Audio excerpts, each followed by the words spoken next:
Welcome to the CPI, Career Partners International, Solutions for Leaders that will drive performance, confronting the threats and opportunities of an aging workforce. We are very excited about having all of you here. We have about 1 hour to go through a very comprehensive program for you. We're excited that you've signed in. We know that this is an issue that all of you are concerned about, and we're really excited about all of the information that our expert panelists will be providing. So just to give you some basic logistical information to really get you started, all of you who are experiencing any kind of technical support needs, and I know there are none of you because these all work so smoothly for all of us, you might want to jot down 888-259-8414 just in case you need some kind of technical support throughout the broadcast. If you have questions for the presenters, please enter those in the question box during the hour. We'll save those questions to the end and try to answer as many of them as we possibly can. We're very interested in what you have to say about this issue as well, so we'll be conducting a number of polls throughout the webinar. It'll take less than 20 seconds, and we really encourage your participation.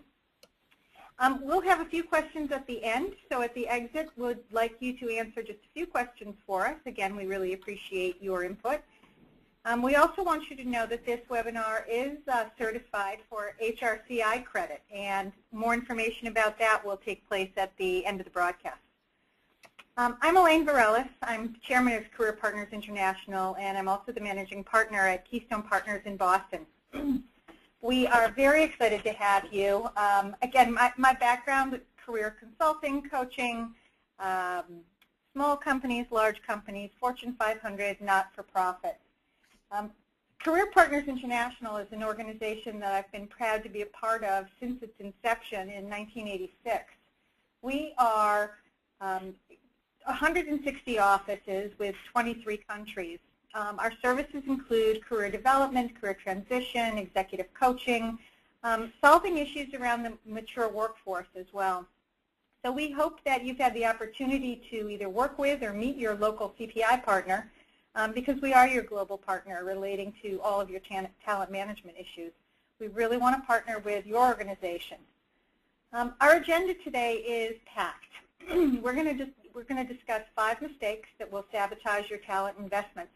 But the important part is we're going to talk about how to avoid them. We are also going to have a terrific turnaround story from Philadelphia Gas Works, identifying all the problems that they had and lessons on leveraging their aging workforce. We'll conclude with some Q's and A's. Let me introduce briefly our 2 speakers. Dr. David DeLong is the co-author of the Executive Guide to High Impact Talent Management. We'll have a lot of information from him.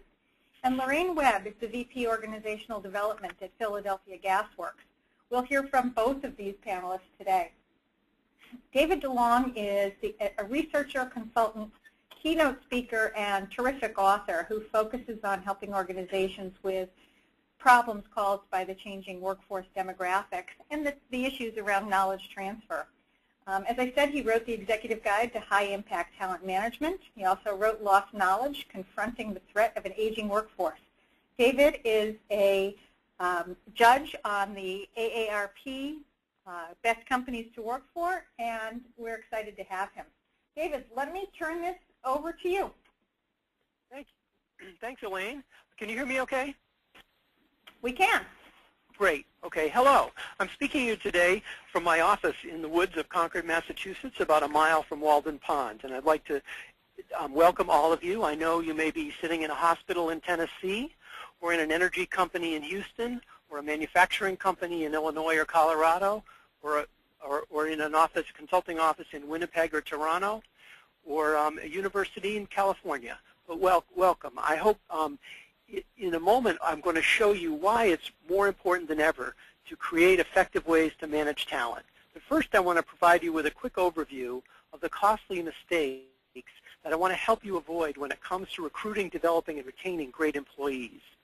Even more important are the shortcuts I'm going to provide, which will promise you more effective talent management practices.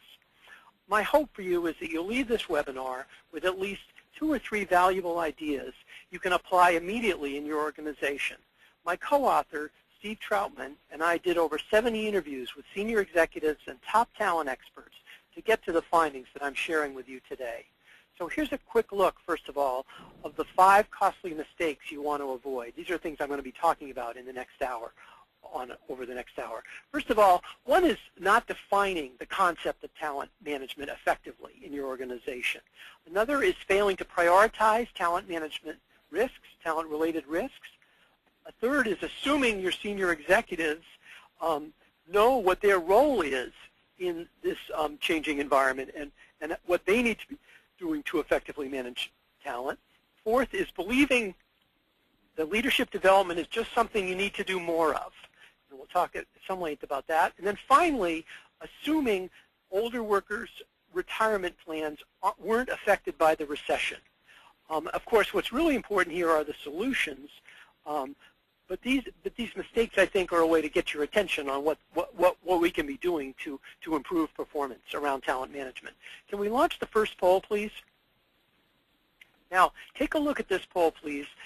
Use your mouse to select, in the few seconds it's up, to select one of those 4 options, answering the question, what does talent management mean most to you?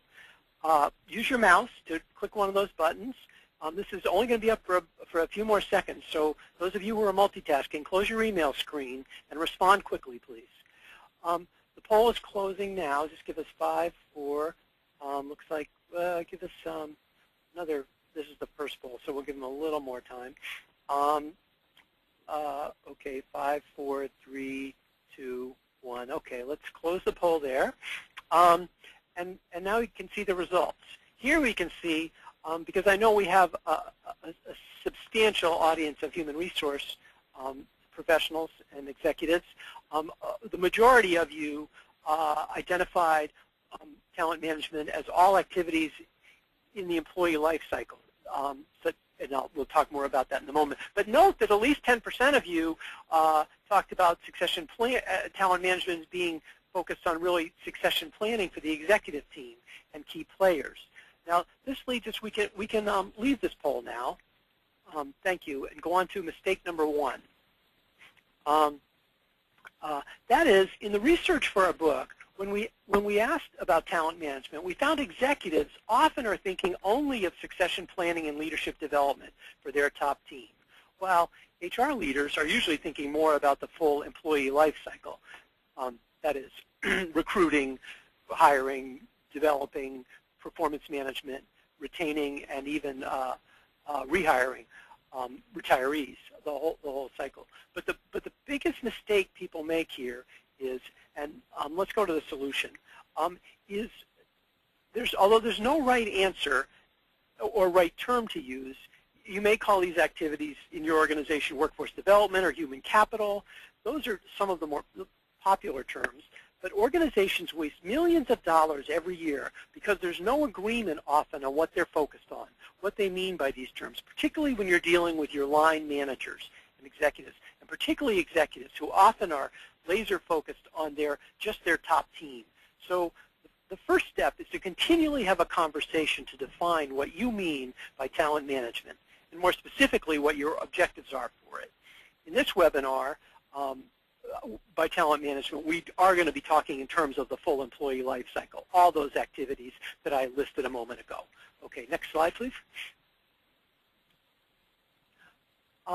Before I describe the other mistakes we found, I want to clarify why more effective talent management will be key to effective organizational performance in the next few years. You would have been living on the moon the last decade not to know that lots of baby boomers are queuing up to retire. When they're going to retire, we actually don't know that, and I'll address those challenges later. But here are some relevant stats that you may not have seen. For every adult in the U.S. Has their own vision of Florida, and a lot of those pictures include early bird specials and painfully slow older drivers. Well, welcome to your state, wherever you are, because in the next 10 years, almost every state in the U.S.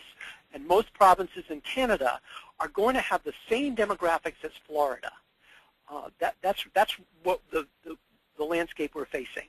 And this is truly a global problem, the aging workforce. Germany, Italy, Spain, and South Korea all have much worse demographics than are actually found in North America. Japan, of course, is actually usually on this list, but I took them off this week because they have much bigger problems right now.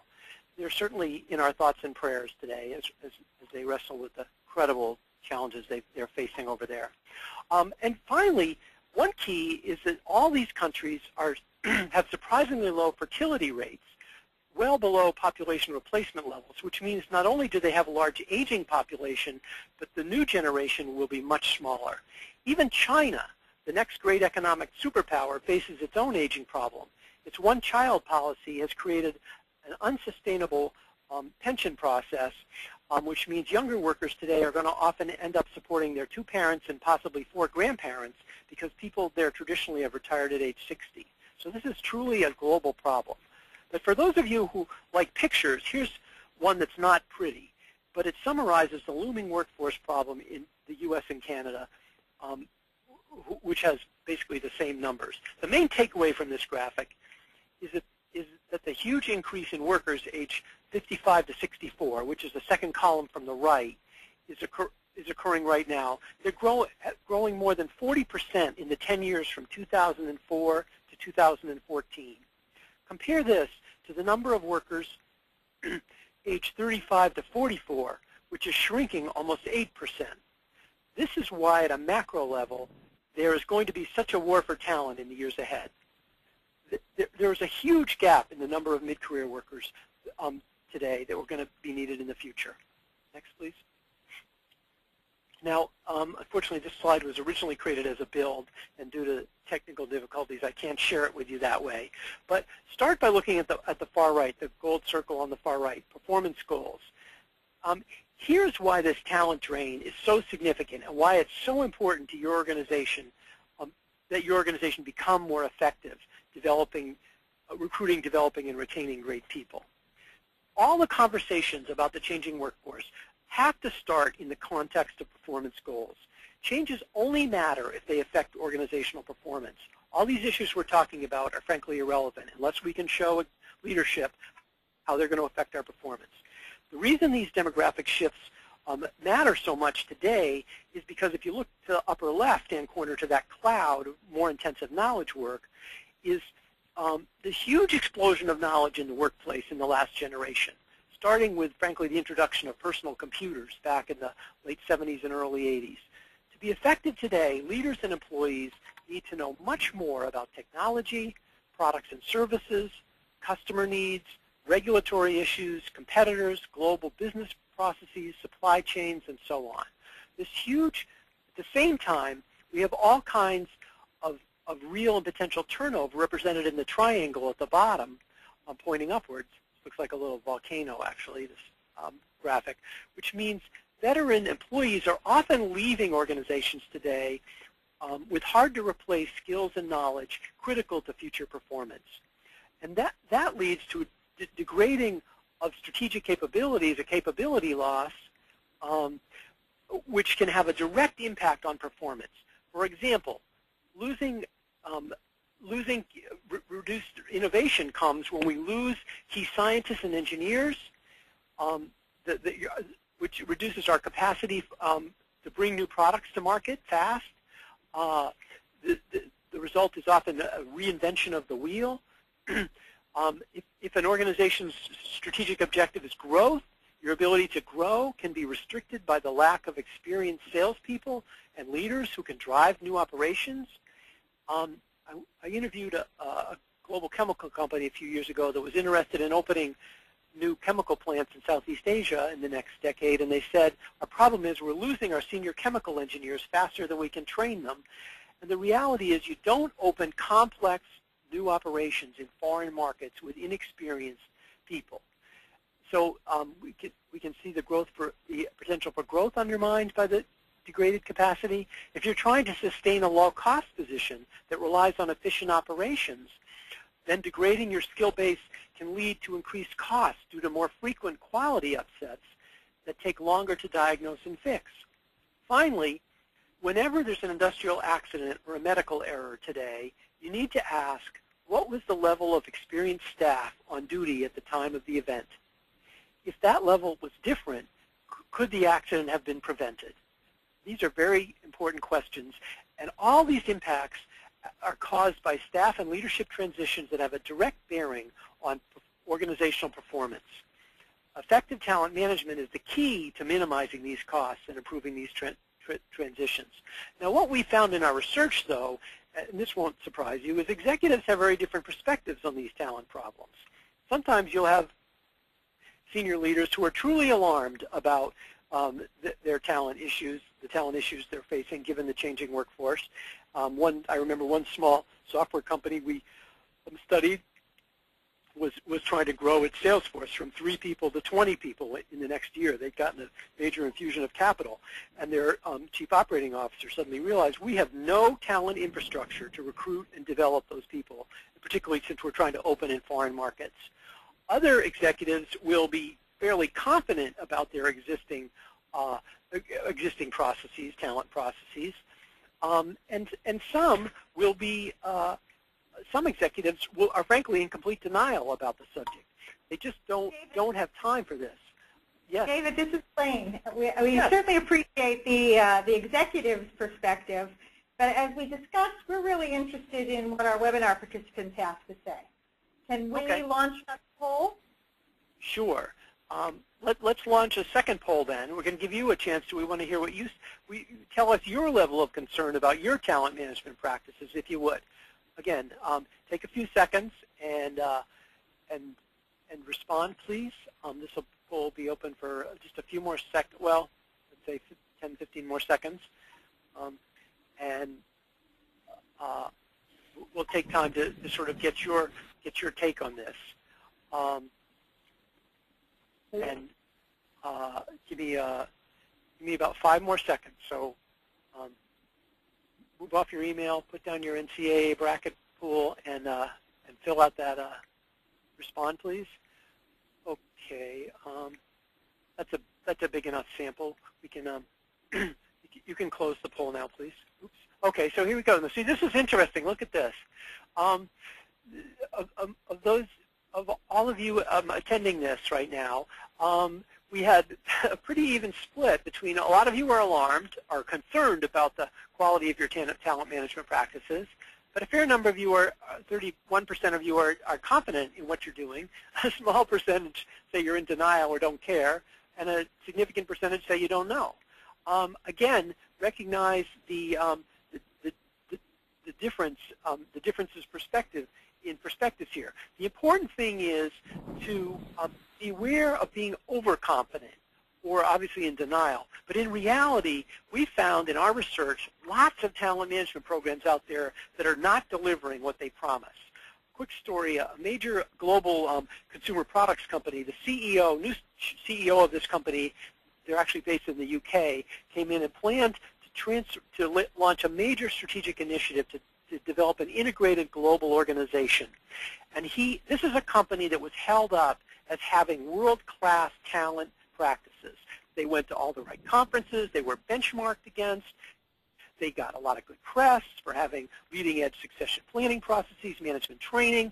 Well, this CEO asked his head of HR to really deconstruct the succession planning process and to really, without any double counting, tell them what the succession plan pipeline looked like in terms of future leaders for the company. And they found out they had less than 50% of the executives they needed in the pipeline, future leaders in the pipeline, to grow this business and to launch this global strategy. And he would have been in big trouble if he'd have gone ahead and not really pushed back on the existing talent processes. So the point here is to be very careful about being overconfident about the talent practices you have in place, and recognizing that there may be ways you need to improve them. I think we can leave this poll now. Thank you. Thanks. This brings us to mistake number 2, which we found frequently, and it may be the most costly. That is to misjudge the seriousness of specific talent-related risks. We deal with this problem in different types of risks at length in our book, High Impact Talent Management. But too many organizations tend not to differentiate about the presence of specific risk factors and their likelihood of having a serious negative impact. So the solution is to clearly identify and prioritize the potential impact of risk factors such as increased skill shortages of skilled talent in critical areas, a dangerously thin leadership pipeline, a high percentage of dissatisfied or disengaged employees, or lots of new hires. That brings us to our third poll. Let's please launch that and answer this question. Which talent-related risk is most likely to hurt your organization's performance? Take a few seconds, please, to answer that. Great. Again, different organizations are going to face different scenarios, and we'll be interested to see, you know, where you fall out. You may find it interesting to compare your own situation to what others are saying. Let's take about 5 more seconds.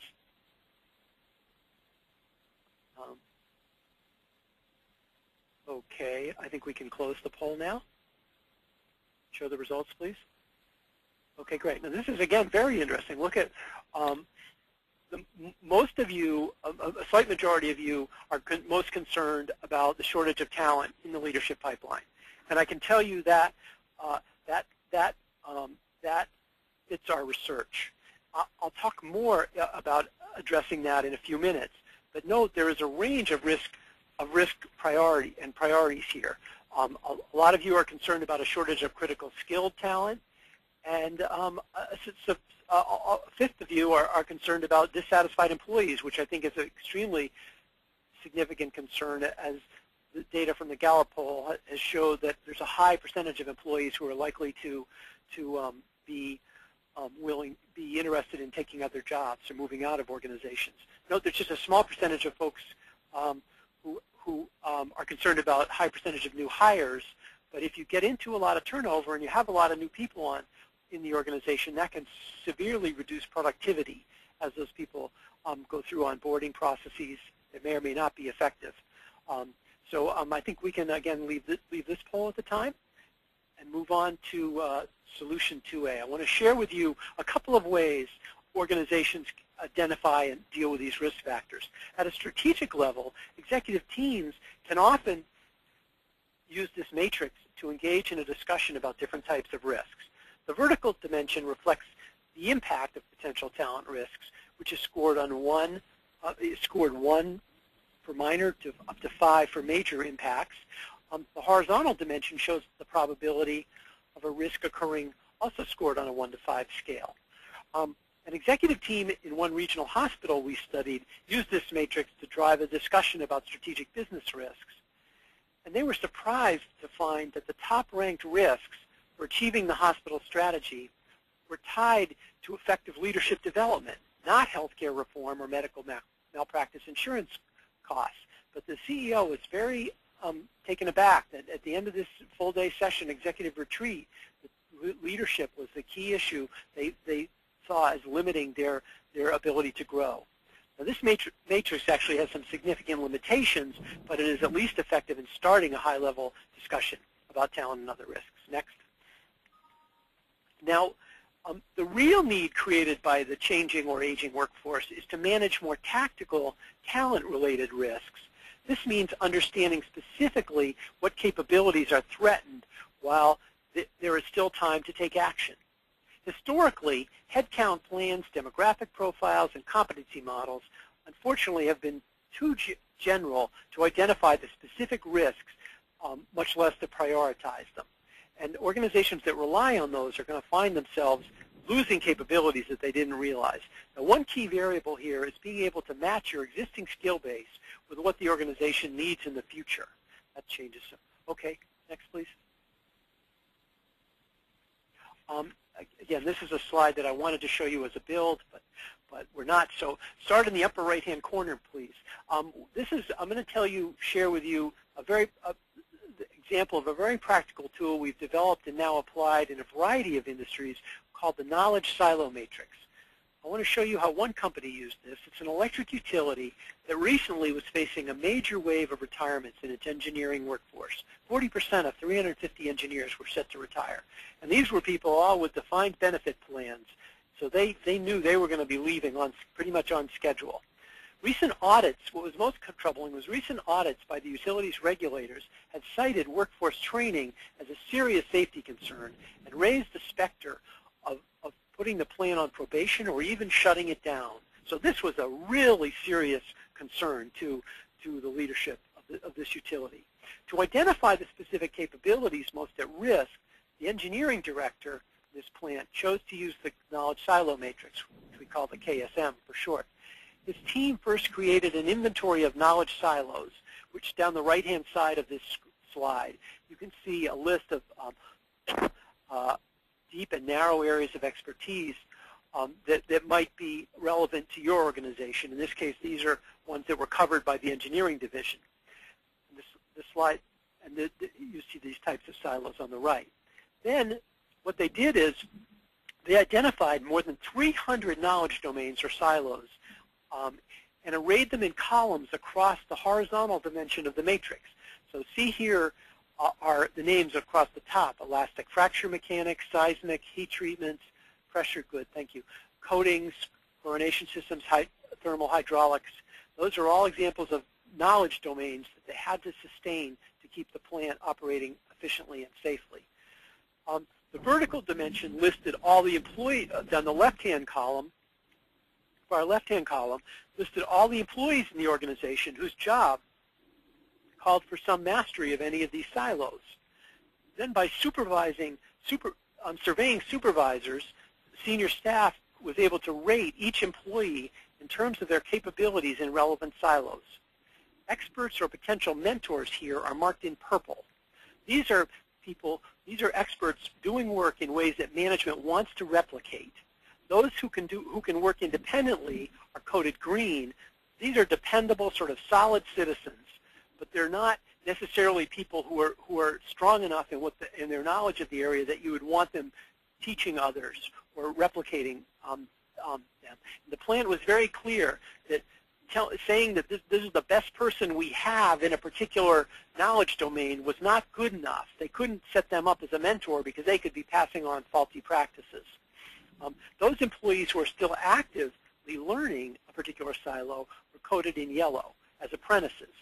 So there are many benefits to this matrix because it immediately gives leadership and management a visual picture of where their specific risks are. But particularly, it gives you the ability to see which silos, knowledge silos, are at greatest risk. For example, in this case, seismic, you can see there was only one person, a green person there, and nobody even capable of mentoring in that silo. And then over in thermal hydraulics, they had one mentor who was about to retire and no other apprentices lined up. So management immediately knew where it had to concentrate.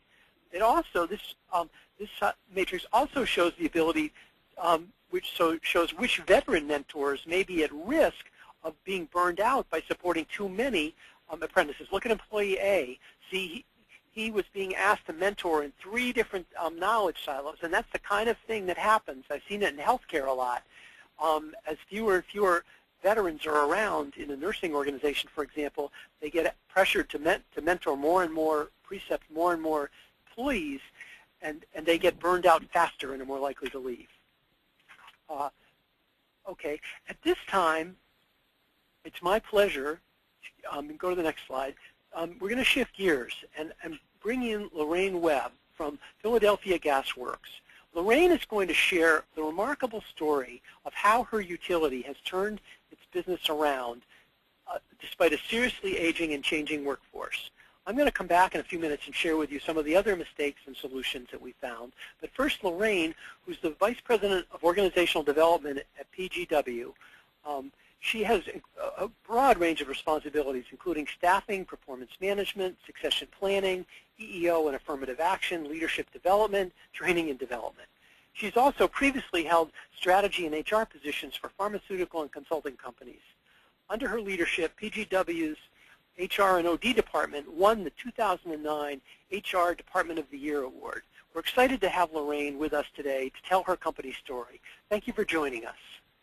David, thank you very much, and good afternoon to everyone. I just wanted to talk a little bit about some of the challenges that we at PGW have faced over the years and some of the solutions that might perhaps be helpful for you. But just a little bit about PGW.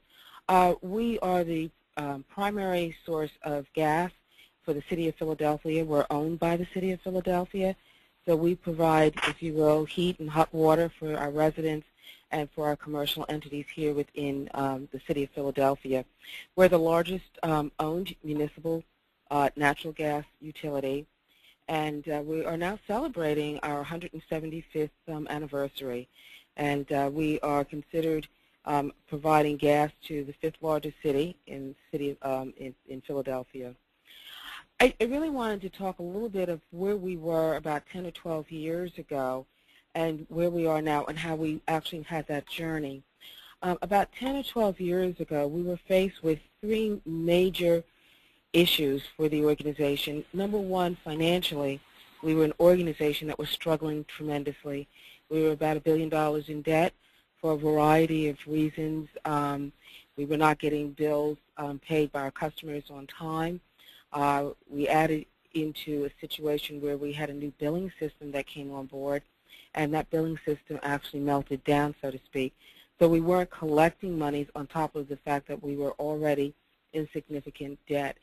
In addition to that, again, for a variety of reasons, we did not have the performance management systems in place or rewards and recognitions programs, nor did we have an idea regarding where our human capital bench strength really was. Because we did have a lot of people exit the organization due to retirements about 15 years ago, many of those that were sitting in positions of authority were those what we call kind of accidental leaders. They had the functional expertise, but not necessarily the broad scope and knowledge in terms of being a true leader in an organization. And we'll talk a little bit about that. One of the things that our senior team recognized, in particular our CEO, our COO, and others on the cabinet level, was that by 2010, using a large lens, about 50% of the workforce could retire. To put it in context, what really made it an issue was that when we looked at the 20 members on the senior team, 18 of them were eligible to walk out the door. We recognized that this was going to be a significant drain on the organization, and obviously it had external pressures because, again, we were trying to ensure, number one, that we were financially viable, number two, that we had the talent needed, and number three, that we had our systems in place. What our CEO did at the time was that he actually said, let's focus on the first two, the financial and the operational. And then about 5 or 6 years ago, we really focused on looking at our talent management. And I'm going to spend a lot of time really talking about performance management and succession planning. Next slide, please. Well, how did we get from where we were about 10, 12 years ago to now? There was really a sense of urgency. Once we settled and were able to work through some of the financial issues and some of the operational issues and focused on the human capital issues, the sense of urgency really was ratcheted up. I don't know how many of you have had the experience, but when my CEO says this is something that we've got to address, we make sure that you kind of follow it, because where he's seeing there's an issue, there clearly is. And what resulted was the following. Number one, we took a look around at our 60 folks in leadership positions around the organization. The question was, what strengths do people have? Where are their weaknesses, vulnerabilities, and what can we do to get people up to speed? We did 360s, we did performance reviews, we created development plans for folks, and we had coaching. Now, I will tell you that this could not happen overnight. This is a long process for us, but our CEO made it very clear, number one, it was a top priority, and he led by example. Specifically, he announced to the 60 folks on the management team he would have a 360 as well as coaching, that this was important to the organization so that the organization would be able to survive. We surveyed employees just to find out anonymously who might be thinking, this is throughout all 1,700 employees, might be interested in retiring. All right, we developed high potential programs so that we could start to plug where the gaps were. And we found out something else, that the more we talked with folks, they talked a little bit more about what their plans were. So we put in place succession planning, leadership development programs, very, very strong recruitment efforts. We developed a knowledge transference program, which I'll talk about shortly. We had rotational assignments. And again, these are things that were put into plan over several years. Next, please. With the succession planning process, this really was a process where everyone got involved. The senior team members started to really own what was happening within their own shops. They were running it as their business. Do we have the talent that we need in the organization? I facilitated, along with a consultant, one thing I'll say, was that if we didn't have the knowledge, we try to get it so that we were doing the best thing possible for the organization. We discussed and looked at the type of talent we needed for the organization to go forward, and at the end of the process, and it is an organic process, but we've got org charts, we've got places where we know that we are weak, we're developing strategies in order to bring in people. We also looked at the overall organization, so we weren't just focused on the top members of the organization. As you can see, the area in red really was our pain point. In other words, in order to be a senior union level individual with the organization, you have to have about 10 to 12 years experience. So that actually, at the end of a lot of analysis, was our area where we realized that we had to do a great deal of work. Next, please. The results, we're managing the talent, coaching, training, development. It's part of our language now. It's part of the business. All right, there's a pride and legacy within PGW. One of the things that we've noticed with folks is that they understand that when they retire, their retirement checks depend upon whether or not the organization is viable. So there's a great deal of desire to make sure that we're going forward. And the programs that we have in place, you can read them fairly quickly, but we've got the knowledge management program. Our employees are involved in various communities and schools. We've got an on-site education program where people come in from community college and they teach. So we have many things so that we're really looking at all aspects of our employees' lives. Next, please. Lessons learned. One thing I can say to you is don't be afraid to address the changing demographics. Any issue that you have is just not going to go away. Things such as coaching, 360s, they're really viewed as perks by employees. Always, always, always have business cases and metrics. Follow the rules, but be open to creating new ones. And don't be a victim of perceived past failures. A lot of times we learn more by the failures that we had. And at this point now, I can say that instead of the 86% collection rate, we're at 98%. We've had a smooth transition for a new CEO, and we're really successfully managing our rate of attrition through some very, very strategic moves. And with that, I'm going to turn it over to David. Thank you all very much. Thank you, Lorraine. That was great. Lorraine will be back to take some questions in a few minutes. But first, I'm going to finish up and share with you 3 more mistakes that you want to avoid to maximize the payoff of your talent investments. So far, we've identified the importance of clarifying what talent management means in your organization and not assuming that people know that, and prioritizing talent-related risks, which brings us to mistake number 3, which is assuming your leaders, senior executives, outside of HR know what their job is when it comes to managing a changing workforce. One utility executive, for example, in another company told me while we were researching the book that he'd come up through finance and then had become the chief counsel for the utility before becoming the chief executive. And he confessed to me, he says, I had no clue what was expected of me when it came to managing talent. So that's a situation that a lot of executives face, and that's frankly what led us to write this book, because it's really targeted at executives, helping them understand their role in managing talent and what they can do to have an immediate impact. But there are 4 things you can be doing to have an effect on this, instead of just being frustrated when line managers don't lead the charge on these issues. The first is to identify what really matters to your potential executive sponsor. For example, at Cisco, CEO John Chambers didn't want to make talent management part of his agenda several years ago. He was much more focused at the time on creating a culture of collaboration throughout the organization. That was his primary strategic objective internally. So his chief talent executive, Anne-Marie Neal, started the Center for Collaborative Leadership at Cisco to help Chambers shift the culture. She reframed what she was doing into the language and to serve the needs of this chief executive. And the center has subsequently become the heart of the firm's succession planning and leadership development efforts. And over time, Chambers has become a big proponent of talent management. So sometimes these processes take time, but we have to connect to what really matters to leadership. So the second is to show the costs of no action. Now, the knowledge silo matrix does this by clearly showing the capabilities at risk if more aggressive action isn't taken. A third approach is to limit the problem.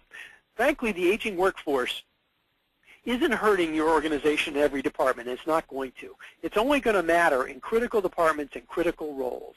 So you want to make sure that you have the data you need so leaders can focus on the most important talent problems and not feel that you're coming to them with saying the aging workforce tends to be this big amorphous thing, and we have to be very clear to get granular about it and focus on where it matters most strategically to the business.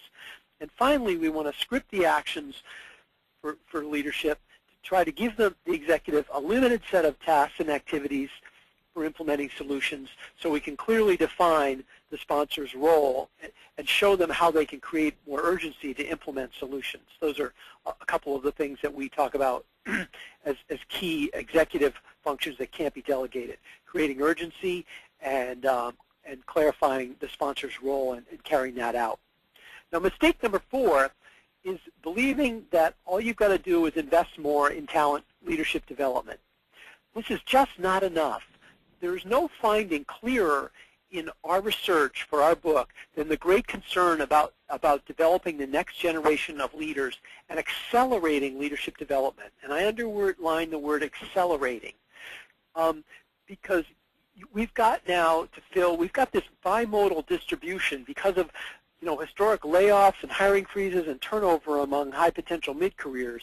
As many of you know, we've got this bimodal distribution of leadership and talent in our organizations. We have a lot of 50-year-olds and 60-year-olds and a moderate number of 30-year-olds, but we have this big gap in the middle, and so we've got to fill that leadership experience. And I frankly know of several large organizations, very large, well-known companies that are extremely worried about where they're going to find the next generation of leaders to fill complex, high-stress, high-demand top management roles. People just look at those jobs. We've created a lot of jobs in organizations today that people look at and just say, I'm not interested. I just don't want to be promoted into that. So here are 2 things you should do to maximize the payoff of your leadership development efforts. First is to assess your high potential candidates more holistically. For example, AMN Healthcare looks at the levels of engagement and the aspirations to fill senior roles when assessing its high potentials. Why should we invest a great deal in developing someone for a top-level job when they frankly don't want it?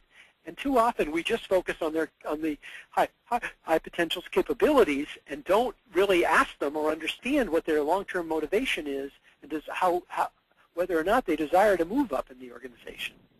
The second thing we can do is to set up a fast feedback mechanisms to more quickly evaluate the performance of young leaders who are in new assignments. This allows you to more quickly identify who is going to make it, who needs coaching, and who is in over their head, and can frankly require a lot more, require more coaching and take advantage of that in a systemic way. Now, the last mistake I want to share with you is really ignoring how the recent recession has changed retirement patterns. Before the recession, a lot of boomers' retirement plans were more predictable. But now, really, all bets are off. Failing to deal with this change head on, it's going to have serious consequences for organizations.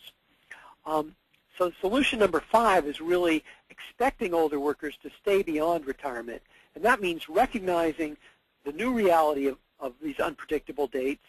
And this has all kinds of implications for performance management systems and the retention of high potential mid-careers who are getting frustrated about blocked promotional opportunities and may leave. That's a theme that I'm hearing in my interviews in my current research these days, even since the book came out. And one major cause of this delayed retirements, of course, is anxiety and uncertainty about the future after work. So Weyerhaeuser is the international forest products company, which has operations in 18 countries and more than 40,000 employees, is an example of an organization that has dealt with this problem for a long time. They were a pioneer in retirement planning workshops that went far beyond financial planning. Weyerhaeuser now has offered for some time a 3-day workshop to all employees over age 50 and insists that they bring their spouse or partner, helping employees clarify their future work options and their vision for retirement does a lot to reduce anxiety, they found at Weyerhaeuser. It can actually lead to more engaged employees back on the job and make decisions to leave much less stressful. I happen to know that CPI's New Horizons program has similar benefits for organizations who want to address retirement planning, which in a way that creates more of a win-win situation at this sensitive transition time.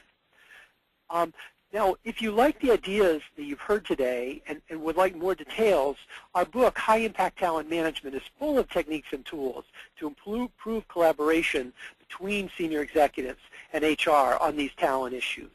This book is written primarily to help you bridge that gap and really develop an effective partnership with top management on these problems. And frankly, I love talking about these issues even more face-to-face. That's my real passion, is giving keynotes and workshops on these topics. I want to leave you with one final idea before we turn to questions. And that's, can you go to the next slide, please? That's today's workforce is not really about the aging workforce or those challenging millennials or how to retain restless mid-careers. The critical issue you face is how to build future workforce and leadership capabilities. That's the bullseye, and that's where we need to be focused. If we focus only on recruiting and retaining new hires or only on older workers, all these people we're going to lose, and what do we do about it, we're going to miss the boat.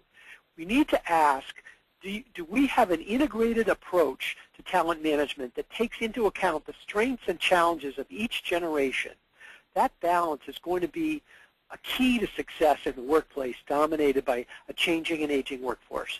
And I wish you the best of luck on this because it's going to be a very exciting time. Thank you very much.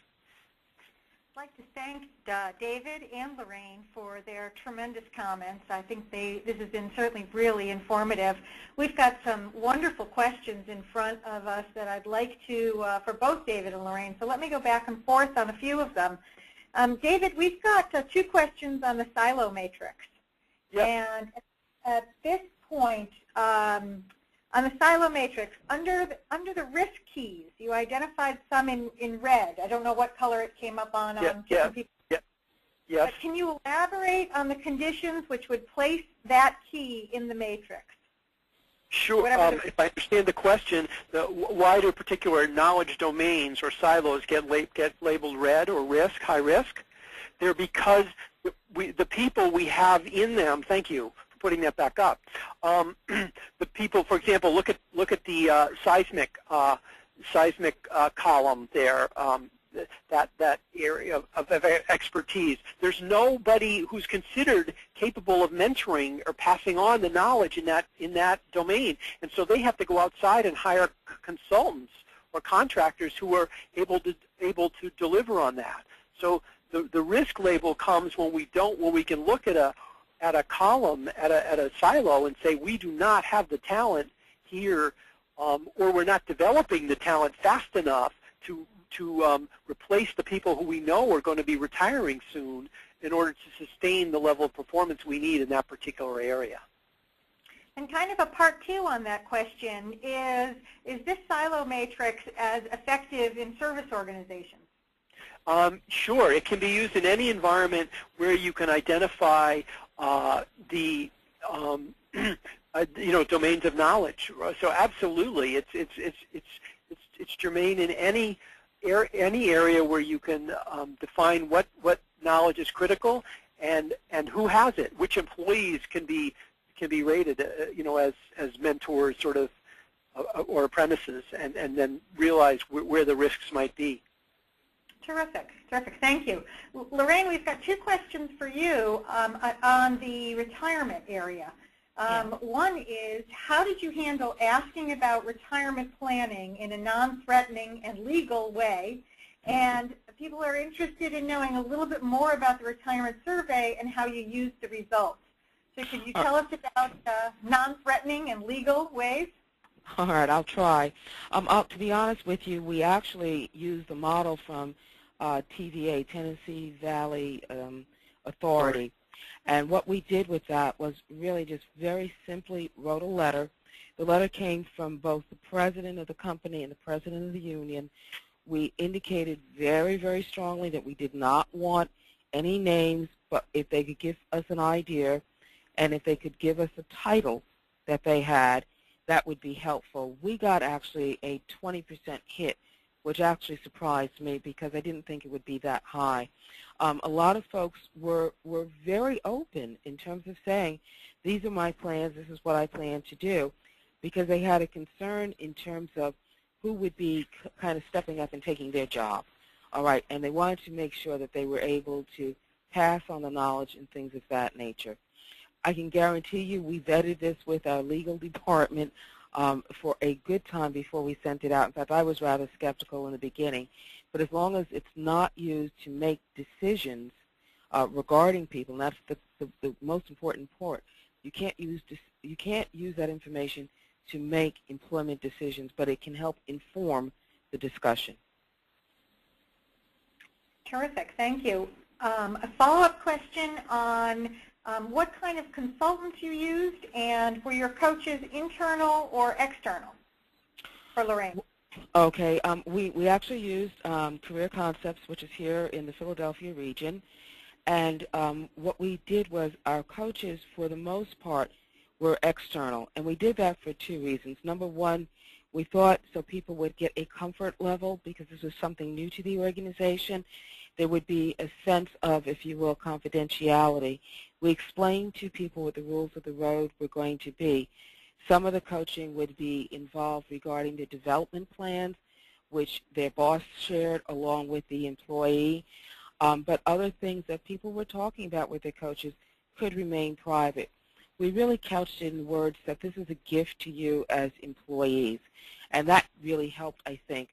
To the point now, I will have managers come in and say, I think my employee needs a coach. What I found interesting is that over the last 5 or 6 years, we're now finding many of our senior people stepping up to become either coaches or mentors, which is a little bit softer, to new employees coming into the organization. Great, thank you. You're welcome.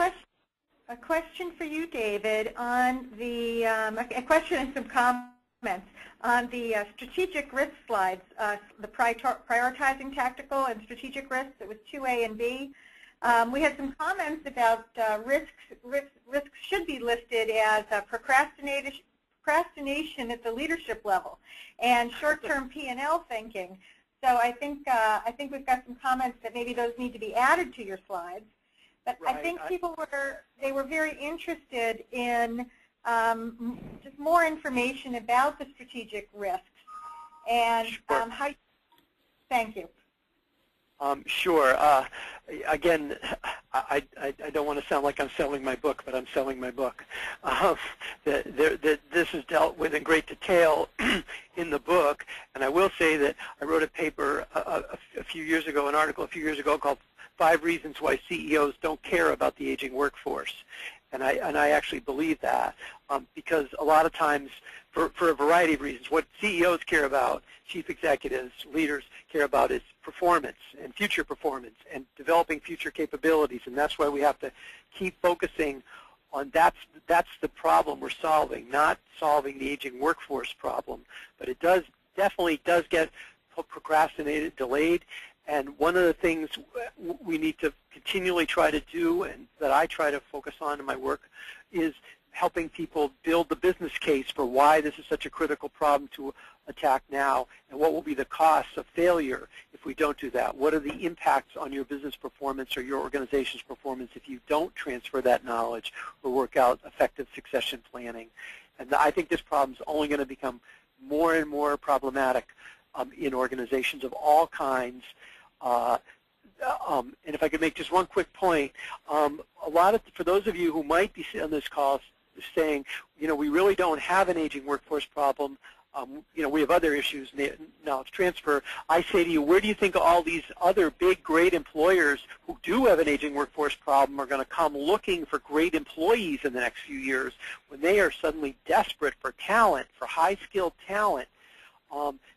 So every organization, whether or not they have an aging workforce today or not, is going to face the ramifications of that as the market heats up and the demand for skilled talent and leadership grows. Thank you both so much, David DeLong and Lorraine Webb. We really appreciate your expertise. Thank you to all of our attendees. We really are glad that you had the opportunity to join us for the webinar. Again, your action steps are taking a look at the 5 solutions in talent management planning. David's book is listed here. Certainly your career partners, international partner, your local partners, your talent solution solvers are available to meet and talk with you as well. When you exit the seminar, the webinar will have some questions that we would love to have you answer. You will receive access to the recording of this webinar within a week, so you'll get the presentation, which people I know are glad to hear. And we'll tell you that in the beginning at the next webinar, which will be in June. And you can contact your local CPI partner for more information about that. Just click on that site. And HRCI credit will be emailed to those people who indicate that they would like that upon their exit. Again, thank you so much for attending the webinar, and we look forward to seeing you again in June. Thanks.